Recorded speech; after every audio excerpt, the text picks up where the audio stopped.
வணக்கம். இன்று வரலாற்றுச் சுவடுகள் நிகழ்ச்சியில் ஏப்ரல் 25ஆம் தேதி நடந்த சில நிகழ்வுகளை நாம் காணலாம். உலகிலேயே வானொலியை கண்டுபிடித்த இத்தாலி நாட்டைச் சேர்ந்த விஞ்ஞானி குக்லியல்மோ மார்க்கோனி 1874ஆம் ஆண்டு ஏப்ரல் 25ஆம் தேதி என்று அவர் பிறந்த நாள். அதேபோல 1897ஆம் ஆண்டு ஏப்ரல் 25ஆம் தேதி அன்று மனோன்மணியம் சுந்தரம் பிள்ளை அவர்கள் மறைந்த நாள். மிகச்சிறந்த எழுத்தாளர், வரலாற்று எழுத்தாளர் ஐயா புதுமைப்பித்தன், சிறுகதை எழுத்தாளர் புதுமைப்பித்தன் 1906ஆம் ஆண்டு ஏப்ரல் 25ஆம் தேதி இன்று பிறந்த நாள்.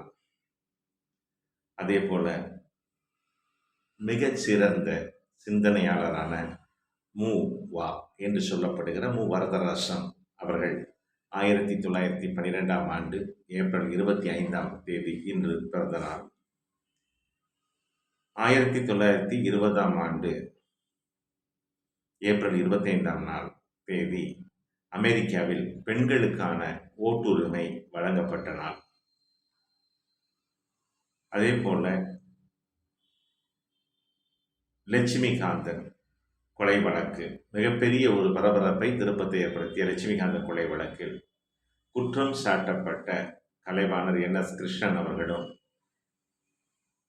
அந்த காலத்து சூப்பர் ஸ்டார் என்று சொல்லப்பட்ட MK தியாகராஜ பாகவதரும் 2 ஆண்டுகள் அந்த கொலை குற்றத்திற்காக சிறை தண்டனை பெற்றனர். பிறகு இவர்கள் இருவரும் நிரபராதிகள் என நிரூபிக்கப்பட்டு 1947 ஏப்ரல் 25ஆம் தேதி அன்று விடுதலை செய்யப்பட்டார்கள்.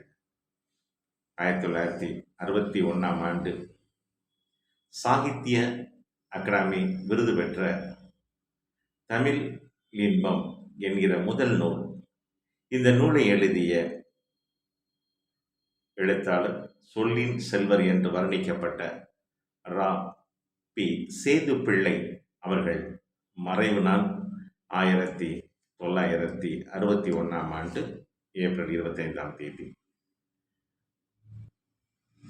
பிரபல உலக புகழ்பெற்ற ஓட்டப்பந்தய வீராங்கனை PT உஷா அவர்களுடைய திருமணம் கேரள மாநிலம் கோழிக்கோட்டில் 1991ஆம் ஆண்டு ஏப்ரல் 25ஆம் தேதி அன்று இன்று நடந்தது.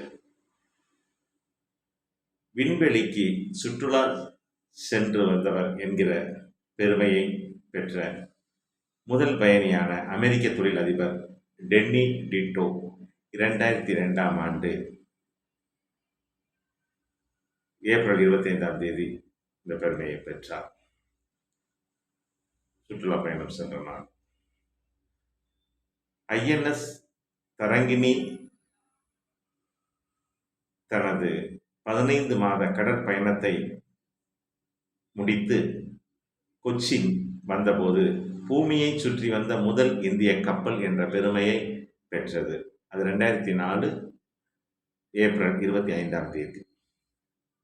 உலகத்திலேயே மிகப்பெரிய பயணிகள் கப்பல் என்னும் பெருமையை பெற்ற ஃப்ரீடம் ஆஃப் சீஸ் கப்பல் தனது முதலாவது பயணத்தை 2006ஆம் ஆண்டு ஏப்ரல் 25ஆம் தேதி துவங்கியது.